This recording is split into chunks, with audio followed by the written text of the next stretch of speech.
ലൂക്കോസിൻ്റെ സുവിശേഷം 7-ാം അധ്യായം 1 മുതൽ 10 വരെയുള്ള വാക്യങ്ങൾ. ജനം കേൾക്കെ തൻ്റെ വചനമൊക്കെയും പറഞ്ഞു തീർന്ന ശേഷം അവൻ കഫർന്നഹൂമിൽ ചെന്നു. അവിടെ ഒരു ശതാധിപന് പ്രിയനായ ദാസൻ ദീനം പിടിച്ച് മരിക്കാറായിരുന്നു. അവൻ യേശുവിൻ്റെ വസ്തുത കേട്ടിട്ട് അവൻ വന്ന് തൻ്റെ ദാസനെ രക്ഷിക്കേണ്ടതിന് അവനോട് അപേക്ഷിക്കുവാൻ യഹൂദന്മാരുടെ മൂപ്പന്മാരെ അവൻ്റെ അടുക്കൽ അയച്ചു. അവർ യേശുവിൻ്റെ അടുക്കൽ വന്ന് അവനോട് താൽപ്പര്യമായി അപേക്ഷിച്ചു, നീ അത് ചെയ്തു കൊടുക്കുവാൻ അവൻ യോഗ്യൻ, അവൻ നമ്മുടെ ജനത്തെ സ്നേഹിക്കുന്നു, ഞങ്ങൾക്കൊരു പള്ളിയും പണിയിച്ചു തന്നിരിക്കുന്നു എന്ന് പറഞ്ഞു.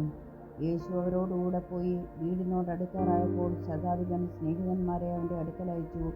കർത്താവേ, പ്രയാസപ്പെടേണ്ട, നീ എൻ്റെ പുരയ്ക്കകത്ത് വരുവാൻ ഞാൻ പോരാത്തവൻ, അതുകൊണ്ട് നിൻ്റെ അടുക്കൽ വരുവാൻ ഞാൻ യോഗ്യനെന്ന് എനിക്ക് തോന്നിയിട്ടില്ല. ഒരു വാക്ക് കൽപ്പിച്ചാൽ എൻ്റെ ബാല്യക്കാരന് സൗഖ്യം വരും. ഞാനും അധികാരത്തിന് കീഴ്പ്പെട്ട മനുഷ്യൻ, എൻ്റെ കീഴിൽ പടയാളികളുണ്ട്.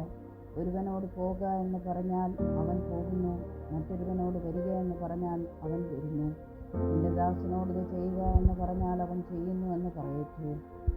യേശു അത് കേട്ടിട്ട് അവങ്കിൽ ആശ്ചര്യപ്പെട്ട് തിരിഞ്ഞു നോക്കി, അനുഗമിക്കുന്ന കൂട്ടത്തോട്, ഇസ്രായേൽ കൂടി ഇങ്ങനെയുള്ള വിശ്വാസം ഞാൻ കണ്ടിട്ടില്ല എന്ന് ഞാൻ നിങ്ങളോട് പറയുന്നു എന്ന് പറഞ്ഞു.